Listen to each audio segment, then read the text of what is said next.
Dear colleagues, from near and far away, my name is Gunnar Kahlmeter. ISAC has awarded me the prestigious Hamao Umezawa Memorial 2024 Award. The first of Professor Umezawa's many discoveries of chemotherapeutic molecules was in 1949, which was also the year I was born, and the decade where antimicrobials became generally available to medicine and patients.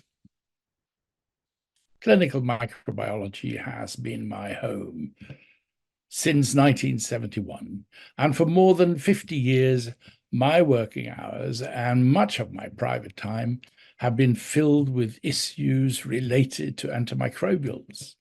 Antimicrobial resistance, antimicrobial resistance surveillance, susceptibility testing of microorganisms, and international scientific collaboration in these fields. My first international talk was at the ICC meeting in London, 1975, at the age of 25, and it seems fitting that at the age of 75, I give what is likely one of my last international talks, again at an ICC, now ICAC Congress.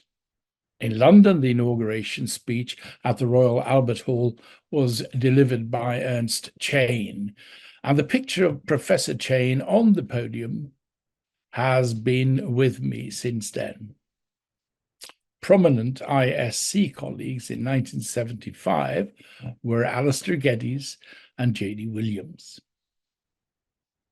Since 2001, when I was asked by ESCMID and colleagues to rejuvenate the European Committee on Antimicrobial Susceptibility Testing, EUCAST, not a single day has gone by without there being chores related to EUCAST.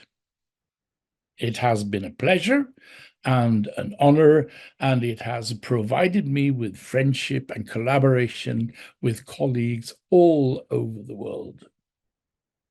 In my award lecture on Sunday, the 3rd of November, I will address the history, the development, and the quirks of EUCAST. I hope to see you there. Thank you.